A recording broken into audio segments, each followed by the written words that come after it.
We're going to be talking about the Adelaide Hills, and we're going to be talking to somebody who knows them, I reckon, better than anybody. And that's not exaggerating it. David Paton's pedigree when it comes to looking after the Adelaide Hills, the natural environment of the Adelaide Hills, well, it goes back generations. And he's recently retired as a full-time academic, but he still holds the title of Associate Professor David Paton at the School of Biological Sciences, the University of Adelaide.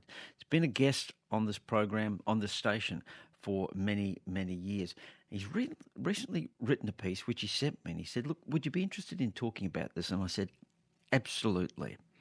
And it's about the biodiversity of the Adelaide Hills, what's at risk there. Now, if you've got some thoughts about what David is saying, if you've got some questions for him, maybe you would like to just get some very practical advice about what you can do to help, give us a call, 1300 222 891, and the text line 0467 922 891. Hello, David.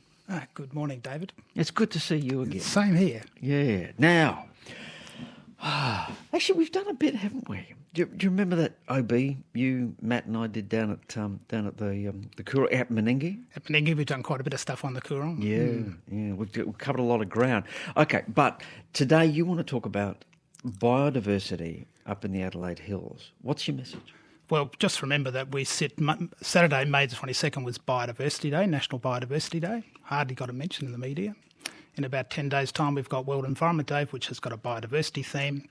But the real issue that most people in Adelaide don't appreciate is that we actually live in one of 15 national biodiversity hotspots. It happens to be the Mount Lofty region, which extends onto Kangaroo Island. Now, when you say hotspots, is that hotspot as in it's a good thing, or hotspot as in we're in a lot of trouble? It's probably both. It actually got Guernsey primarily because this area was heavily cleared of native vegetation some time ago.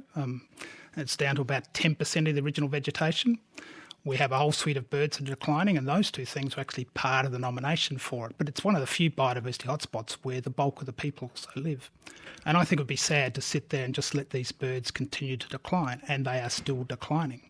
The question then is, what do you do about trying to reverse that? How many plants and animals, birds, face extinction? So the woodlands that used to clothe this area of Australia before we really settled it and before we cleared it would have probably been about 110 woodland bird species. Around about half of those will disappear just based on the fact that we have 10% of the native vegetation left. Sorry, half have disappeared? Half will disappear. 10 have already disappeared, some in my lifetime, some a bit before then. And there are many now facing that extinction. We often refer to maybe 20 or so species, which are so few in numbers that we call them almost like the living dead. Wow. They will disappear, and we probably won't have enough time to actually put back the habitat that these species need in adequate scale to make a difference. But we can stop the next wave of species that are going to be in that category very soon. So when you walk through your beloved Adelaide Hills, you know... Oh, yeah, absolutely. That at best you're going to save a remnant. That's right. And look, the thing for me is really sad. Nearly every single conservation reserve we have has nothing like the species or the abundances that I had when I was a kid wandering through those places there. You hear it, you hear it or you don't hear it. You don't hear a whole lot of species singing that you would, making up this beautiful dawn chorus during spring and that. They're gone. Things like scarlet robins, restless flycatchers, diamond firetails, Jackie winters, brown tree creepers, I could go on and on. These species used to be widespread and are now just limited to a few little pockets of vegetation. That's the voice of David Paton. And as you know, he's very passionate about this, and I know you are too. That's why we've said, yes, David, if you want to come in and talk about this, come on in, because people are going to want to respond to what you're saying. If you'd like to talk directly to David Paton, it might be with a comment, or it might be a question, or it might be asking for advice on how you can do your bit. Give us a call. Now's your opportunity. 1300 222 891. Well, first of all, why are we in trouble? Is it climate change, or is it that we've just cleared You've cleared too much vegetation. Climate change adds an extra burden to this. We knew we were in trouble back in the 1980s. The state was the first state to bring in legislation to prevent large-scale clearance of vegetation. If we want to keep what we've got around today, because they're still here, this is the window of opportunity that we have, then we need to be putting back getting the cover of native vegetation up to about 30%. So that's more than doubling what we've now got. And that's the challenge. Where do you find that land? Can you do it? What are the scales you want to do? And there seems to be some other opportunities around. We often talk about carbon and carbon footprints. And one of the strategies for reducing carbon is not just reducing emissions, but it's capturing the carbon that is emitted, which is putting in plantings to capture carbon. Now, carbon plantings tend to be trees, monocultures, one or a few species. They're actually rather poor for biodiversity. The biodiversity of this region actually likes quite heterogeneous, quite variable structures and species compositions. And that's what we should be putting back. And my view is that we should be putting back biodiversity plantings, which are designed to help our biodiversity. They also capture carbon, but we sell it from the biodiversity point of view, not simply on a carbon credit, carbon offsetting type program. Yeah. So when we were having this debate, getting close to 20 years ago now, in terms of saving the planet and renewable energy, at the time I thought, that's all very well and good, but is there also some virtue in thinking in terms of an arc? That is, we know that we are heading towards a warmer climate. So it would be smart for us to put something in place that would actually preserve what we've got. Taking the pressure off the environment. So you can certainly do that. The question about putting back habitat, it takes time, so you've got to start now. Yeah. And some people might take that arc argument and say, well, that's all right, we can just get a whole lot of zoos and just keep a few representatives of these.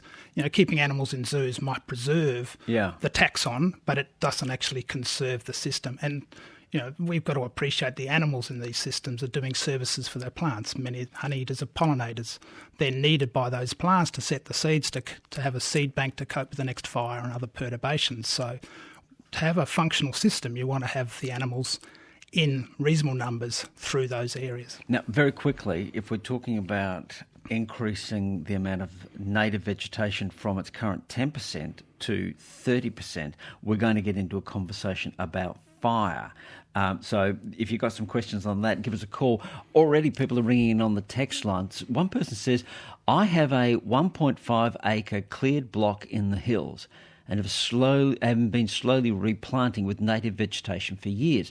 The problem I'm having is that there is an advice, support and funding for advice and support and funding for large landowners, but nothing for small enthusiastic owners like me who want to create biodiversity habitat. Where can I go to get support? I can't tell him where to go, because I don't think there is much support for the small scale things. One of the reasons why they promote large scale programs is that some of these bird species which are struggling, like a restless flycatcher, needs around 200 hectares of functional habitat. 200 hectares? That's right. So you're talking 200 football fields or thereabouts. So the small backyard things, fantastic for people to be doing that, but you wouldn't be trying to sell that as a way in which you're going to save the birds, and not unless there's a lot of other people doing exactly the same thing nearby. So the small holdings of land challenges this notion of getting large patches re-established. But you could do useful things in terms of supporting, let's say, native bees and native insects in those patches, and so we should still be allowing those people to do that sort of thing. But it's not going to solve the bigger biodiversity issue for this region, which is the lack of habitat from a bird perspective. You're talking about a big picture. I'm talking about big picture. I'm talking about something which will take it takes at least 100 years to replace the woodlands which were cleared. Even after 100 years, you won't have hollows and so forth in those trees, because that can take several hundred years. Yeah. But we've got to start now, because if you start in 30 years' time, there's another 10 species that dropped off. In 30 or 40 years' time, you're down to only having 80 of your 110 that you might be able to save. So we need to be starting to do this now. We need to be thinking and planning to do that. Right. Wouldn't it be great if you got bipartisan support for a 100-year plan? And that is, and we all agreed, and this is what we're going to do, and we know what we have to do to make this a reality. Yeah, that'd be fantastic. And, the environment shouldn't be politicised. It should really be almost independent of things. We should just have an entity funded to deliver the environmental outcomes and the biodiversity outcomes we want. And you said, there's all these risks, David, fire. Well, if you design your planting programs, you can put in the fire breaks to prevent that being a risk. And, sometimes the empty fallow paddocks that haven't been used and farmed for a while with their large oat populations are much more of a risk with a fire issue than a woodland which has scattered trees over it, because the wind speeds are left, the fire moves at a slower speed. You've got a little bit more time to help put that out if you had a fire start. I reckon the other comment which will come is, we need all this land to grow the food that we need. No, we don't. We waste 40% of our food in this country. Why don't we address the wastage first, give back a little bit to nature? And I'll put this in another perspective. What I'm asking is we actually as a society have to give back some land to nature. This is exactly the same argument that we had with the River Murray. We have to give water back to the River Murray to have a healthy river. We have failed abominably in terms of giving back. South Australians, if they're not willing to actually find ways to provide the land to enable this sort of habitat to go back, then we probably don't have, we're being hypocritical in our criticism of interstate people not wanting to give back water. Humans don't like giving back things, but we need to if we want to keep certain assets. Let's go to your calls. Marion's called. Good morning, Marion. Yeah, g'day. I was interested in the comment from your expert guest there of the proliferation of vineyards around the Adelaide Hills. Is that a good thing or a bad thing? The general concept is vineyards are nice and green and eco-friendly, but really when you get down to it, they may not be. Would your guest care to comment on that? Look, I think one of the great things about the agricultural productivity is there's great little niche wineries and everything through the hills, and look, I don't have anything against that, and some of those wineries are actually interested in doing this. They've got limited land and they'll put a little bit of native vegetation on their land because they're concerned about biodiversity and so forth. I think one of the questions that sits in the back of my mind is that, in 50 to 100 years' time, will we actually be growing grapes and wine in the Adelaide Hills, or are we actually doing something else? There's no notion that that's actually going to be, the main source of how we might earn an income off bits of land that we're using for agriculture. It could be something very different. Alcohol might not be the fad it is now because of health issues and so forth. I can remember that the Wollonga region used to be covered in almonds when I was a kid. Now it's covered in grapes, but they're not sustainable. While, in terms of putting habitat back in the landscape, the view is that habitat will be self-sustaining, resilient, it'll be there, but it'll keep one thing which makes this state and Australia different. It's our wildlife.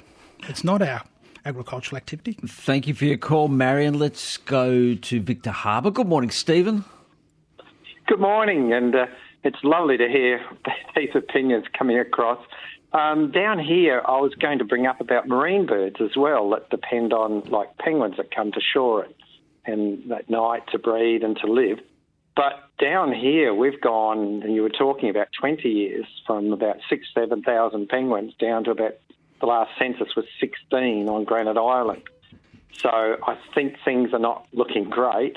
And there is, what's interesting is there's plans, for instance, for the island, and they don't seem to include nature very much. So I'm sort of curious about how we might save a marine bird in this area, for instance. So it's going to be very difficult. It is challenging because one of the potential factors causing problems for them is actually the New Zealand fur seals, which are now much more abundant. They call them long-nosed fur seals, so New Zealanders don't get offended. Their populations have skyrocketed, like to affect some of the food supply, but they'll also predate penguins. So you've got that problem to control. You have similar sorts of problems of native fauna which are out of kilter with what the natural systems were. So across the Mount Lofty region there are substantial numbers of kangaroos, probably 200-fold higher than they would have been naturally. They're actually destroying much of the quality of the conservation reserves because it's very hard in current climes to get society to agree we need to reduce those populations substantially. You'd be culling the kangaroos? I would be culling the kangaroos, but I would be doing two other things with culling kangaroos, and that is actually the ones which are culled are actually put into the markets, both for food and leather. There's a reluctance for people who get permits to shoot kangaroos to actually enable them to do that, but we should be clearly consuming more kangaroo product than other ungulate, hooved animal things. They're much better for the environment. Greenhouse gas emissions are lower. We should actually be probably farming them in some way as opposed to cattle and sheep. Stephen, thanks for your call. Let's go to Pam. Hello, Pam. Hello, how are you? Good. What are you thinking, Pam?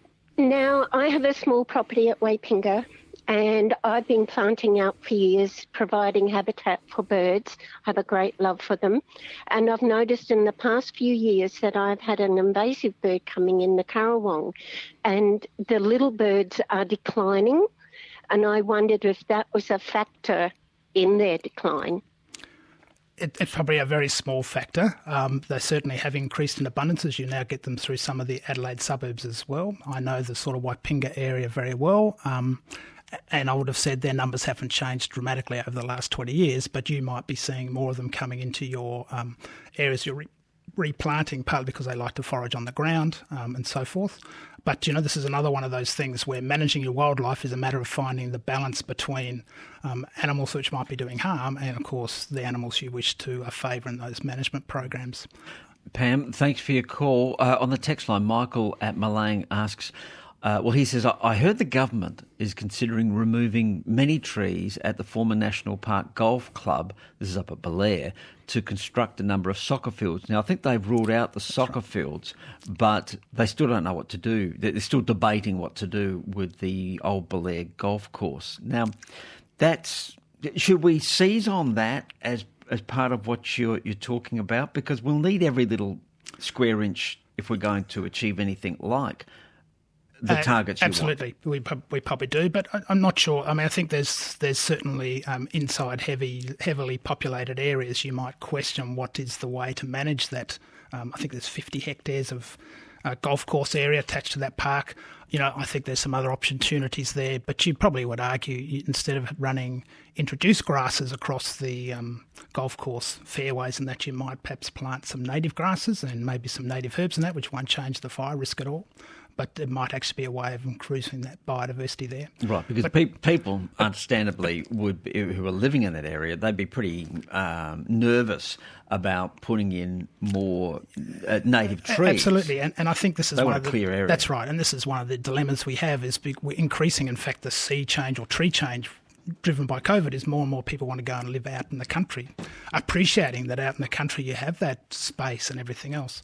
But with that comes this notion of a burden that will come on doing things for biodiversity which might impact on fire risk for those properties. If you think we need to reverse our loss of native vegetation, so currently it's at 10%, you think it needs to be up to 30%? Yeah.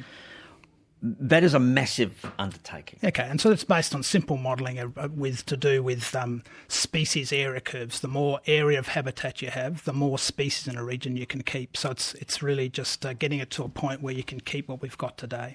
Yeah. And I don't think that's an impossible ask. I think the challenge is probably actually putting the vegetation back onto that system in time to make a difference. And you say in order to keep what we've got today, we need to increase the vegetation.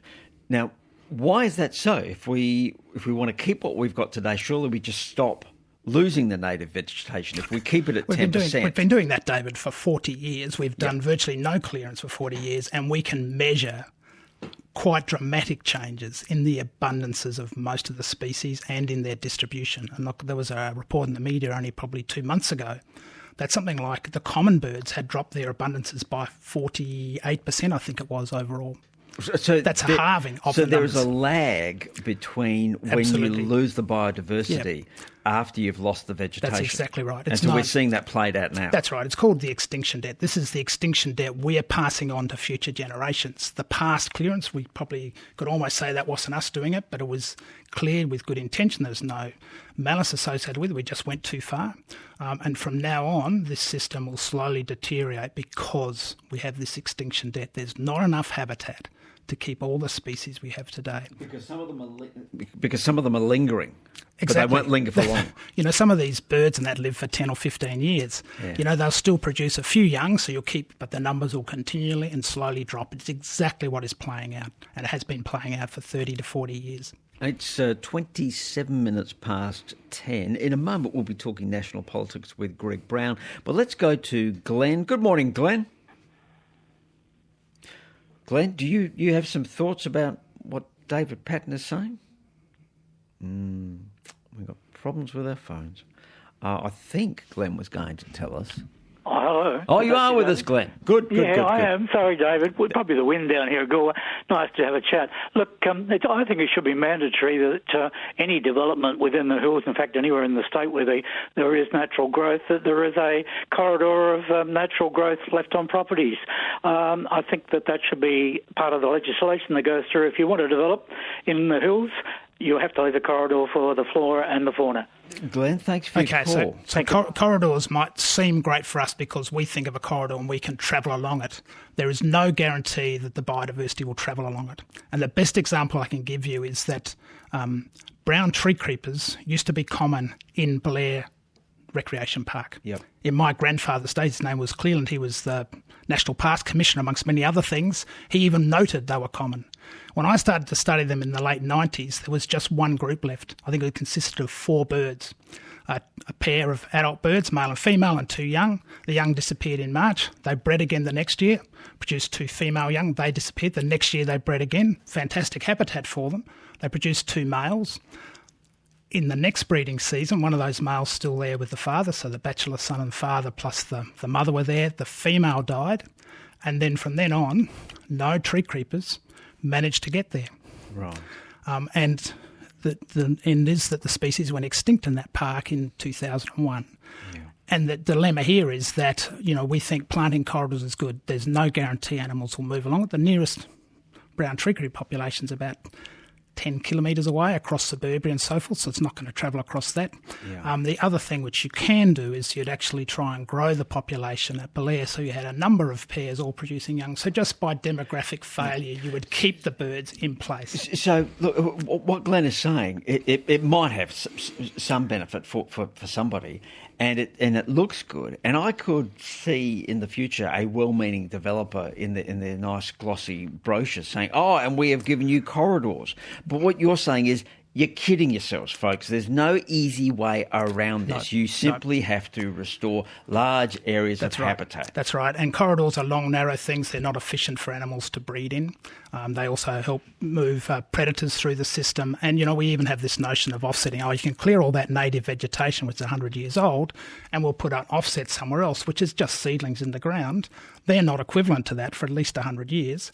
And in most of those offset plantings, within 5 years, no one goes back to them and they basically never establish. And so you argue the offsetting schemes we have for enabling developments are actually really poor. They're a fraud. They're a fraud, absolutely. So when we hear somebody say, "Oh, I cut down all these trees, but that's okay, I've promised to plant 1 million trees," they don't follow it through. That's crap. They might plant everything in the ground. They're seedlings. You can't call a seedling being a tree. It's not an equivalent offset. And even if it was done, there's 100 years before that's actually in place, supporting what might have been there. With these replacement programs, is anybody policing them to say, well, not only did you have an obligation to plant the trees to replace what you pulled down, but you've got an obligation to go out there and make sure they're still alive in 5, 10, 20, 30 years' time? My understanding is within 5 or so years, nobody's following it. In fact, even with the government funding for, let's say, restoration programs, putting back habitat, trees, shrubs and everything else, they usually just tick off that the on-ground work has been done in the first 2 years, and that's the last time it gets mentioned.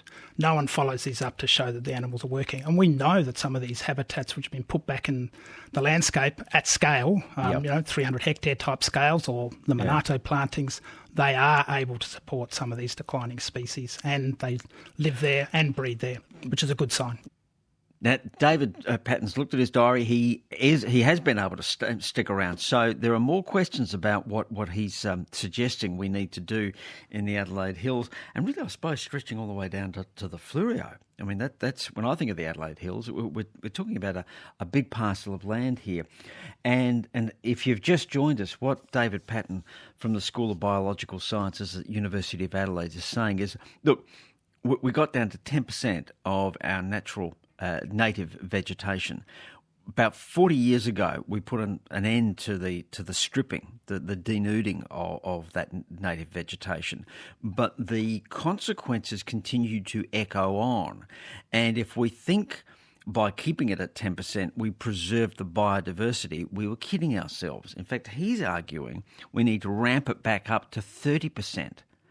Now, somebody on the text line says, what's this guy's realistic solution then?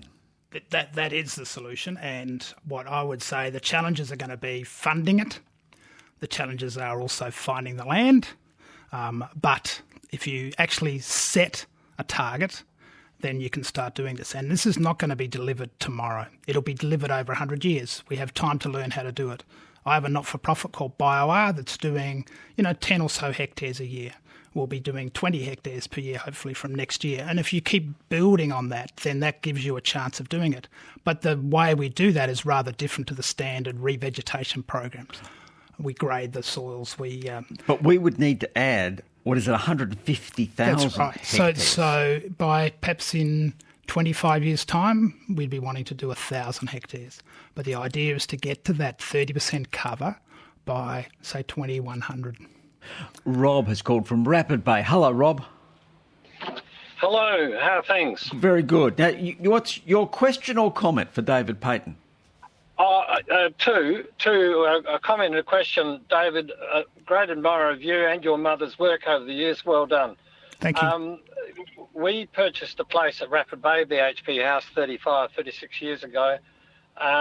We planted trees around the property, and then about 20 years ago we bought another 40 acres, which we fenced to keep the neighbours' cattle and sheep out, and we've now planted over 11,000 indigenous species by hand, and each year we go down this time with the family and have a barbecue and plant 1,000 trees if we can.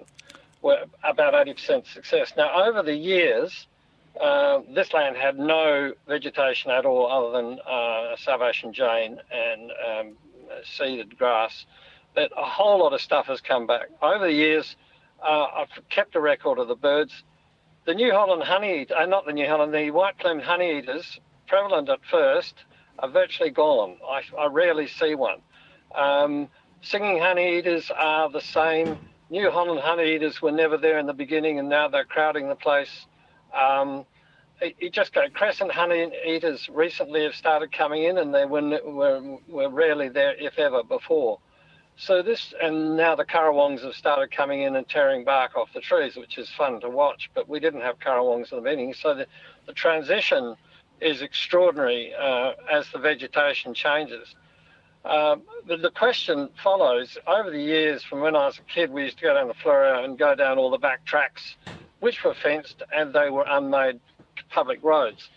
There seems to be a thing that councils want to release this land and let the farmers take over.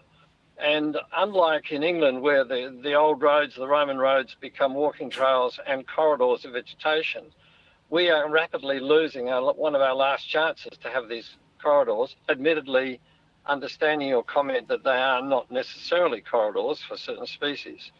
But do you think that there is a reason that we could put forward to the council or the government that these roads should be retained as vegetation areas and walking trails? Look, I do. I think there are arguments you could put there. I think one of the things to bear in mind that some of the roadside strips of vegetation are actually some of the best exemplars of what we once had. They still have some of the understory plants and things which are now struggling in other places. So as a resource, really important. Right, but what you're going to need, if we want to grab every little square inch we possibly can and add it towards the goal of 150,000 hectares, you're going to need this to be audited and policed properly, so that you have like a David Paton who would come along and say, nice idea, that's going to work, or you're kidding yourself. Yeah, so some of the changes which we probably have to think about is what do you actually put back on the ground? And Rob talked about trees, but how diverse are the trees across the layer? It sounds like Rob's been thinking about this, and they're probably quite diverse. But the plantings we do shouldn't just be a nice even dispersion of every species you've got across the thing. We should be having areas which are heavily treed, other trees which don't have as many other parts, not as many trees, because that's actually giving you structural diversity. And the diversity of the patches you have are actually going to be the thing which provides a much greater diversity of other species using it. And we're not thinking like that yet. Yeah, but good on Rob for and his family for making the effort. Let's go to John from Adelaide. Hello, John. Hello. And my question is perhaps going a little bit deeper than all of this, is every time this discussion is had, and we talk about this type of thing quite a lot, the problem is population growth. No one ever talks about it. Surely that is the biggest issue with climate change. Everything else that we're talking about here is about too many people. David Paton. Well, that's certainly the case in the broader global picture. There's too many people, but we've got ways in which we can control populations to extent. But the key ingredient here is that what we all need to be doing is reducing our ecological footprint. So an average Australian has the equivalent of 7 hectares of land to provide the resources and water and everything else that they need to have our lifestyle and deal with our waste. That is 3 times more Earth. Everyone was like us. You need 3 times the Earth we've got today. We need to be reducing that ecological footprint. A simple way of doing that is to say, you've got a concern about the environment, you want to do something, you feel a bit hopeless. Well, why don't you start thinking about just funding the development of 1 hectare of new habitat, and that then becomes your little patch where you have offset, to a large extent, a substantial part of your footprint. And if 2 or 3 generations do that in a family, then suddenly you're getting it down to something which is manageable, but you've put back the habitat the biodiversity needs. Dave on the text line asks, what about fencing off the bottom of the Fleurieu Peninsula like Deep Creek and revegetate and rewild with carnivore marsupials, etc.? It's only possible. You'd need to speak to the national parks about that. I think they've put up exclusion fences to keep kangaroos off so that the plantings they have been doing there don't get demolished by kangaroo grazing. So it's not an impossible task to do. Okay. Let's go to David. Good morning, David. Good morning. What are you thinking? I want to go back on the corridor issue.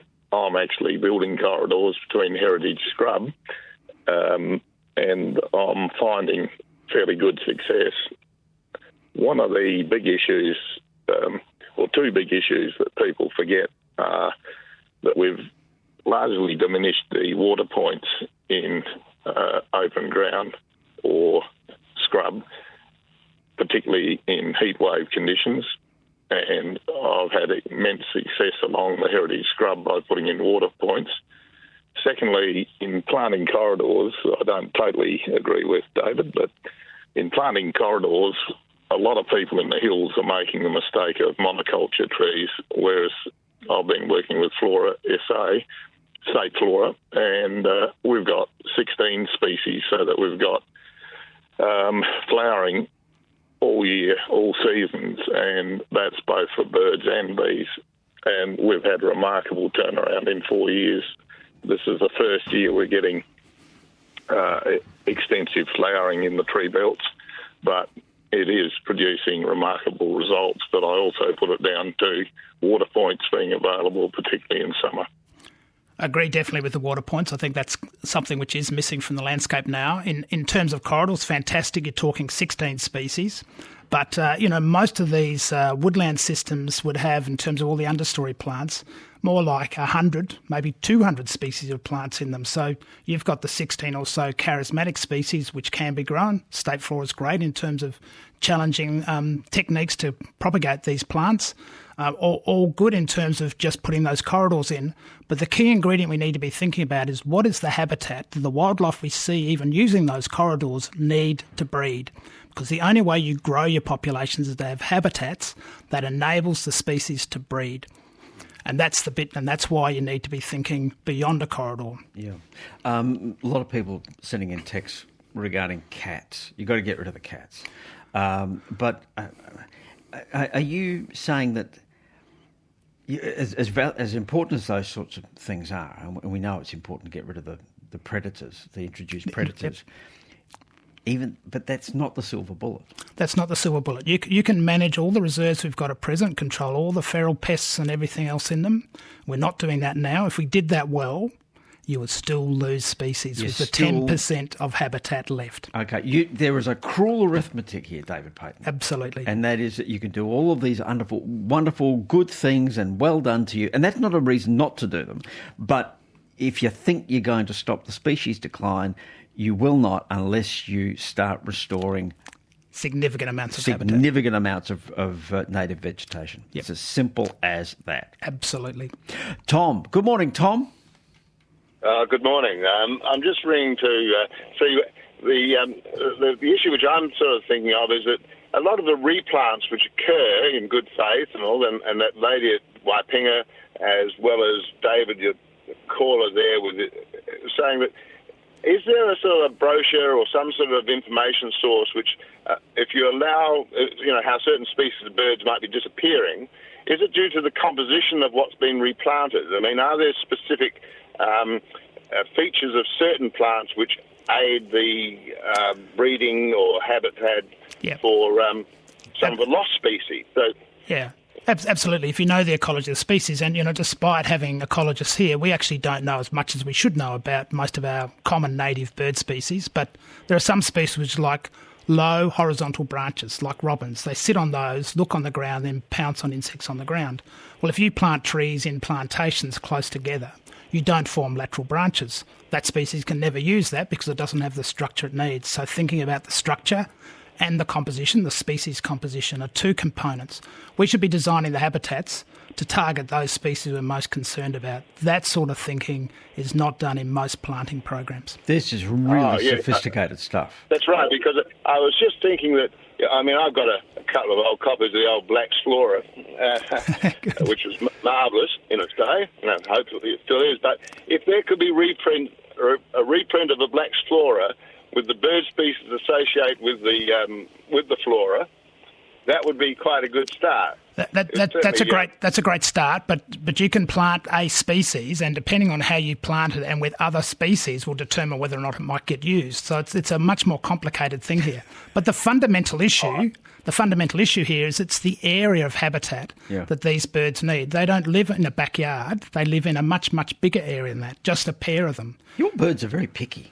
They are. In fact, they're telling us how well, as far as I'm concerned, if we live in a state where the biodiversity continues to decline, none of us can claim to be living sustainably. Greg has called from Christie's Beach. Hello, Greg. Good day, gentlemen. Hey, there is a big hassle and a big stopper to everything that you're talking about. I've sold my property now, and but if you've got, my property was 50 hectares at Manham, up overlooking the river. Beautiful property, was ex-farmland. Now, as a pensioner, 2 hectares of that land is mine. I can do whatever I want. But the other 48 hectares, I had roughly 40 hectares were under Trees for Life. And that was all theirs. It still had 90 years to go. And I couldn't do a thing with it, because it was Trees for Life. It was carbon capture and all that. But I got penalised on my pension because 48 hectares is capable of earning a living. So therefore, that money that I can earn a living off that 48 hectares came off my pension. So hence, I was living below the poverty line and I lost a fair bit of my pension. Now, this is the problem that you really need to tackle before or as well as, because people like me, I'm looking for a block of land to buy now where I can vegetate it, but I'm going to get penalised because that land can earn a living, but yet I want to put Trees for Life for the wildlife, and I love wildlife. So that's the big problem that you're going to strike. Well, everyone's going to strike. Okay, correct. Look, I think there's all those issues. I'd like to keep the people who own farms who want to restore them on the farm and pay them like a public servant salary to restore the system. Yeah. and therefore they get a salary. That's one way of doing it. Greg, thank you for your call. Let's go to Duncan from Cleve. Lots of people want to talk about this with David Paton. Hello, Duncan. G'day, David. Yeah, it's, I just, like I'm a farmer at Cleve, I have got shelter belts that have been left since it was cleared, and admittedly too much was cleared. But you just get sick, and I haven't been able to clear any since the mid-'80s, unless you get permits and stuff. Yep. Yeah. But you hear all the time in Adelaide, trees getting pushed over like there's no tomorrow. So it just seems a bit wrong to me.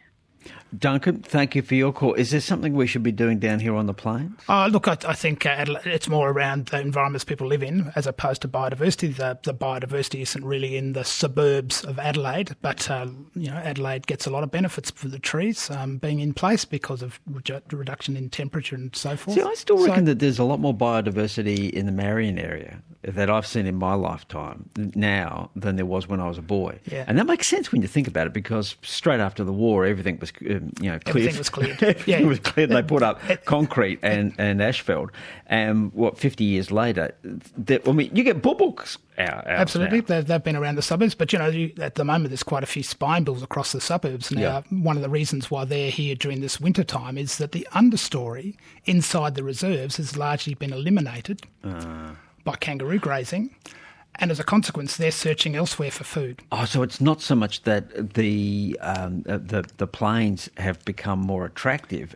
These are refugees. These are refugees from other places. So I know reserves where the understory, which would produce flowers for these birds, like spinebills in the wintertime, virtually no flowers at all because of kangaroo grazing. Full stop. Oh. So they're telling us something about the landscape. When I hear the bulbul in our area, it's great. I think that's fantastic. Yeah.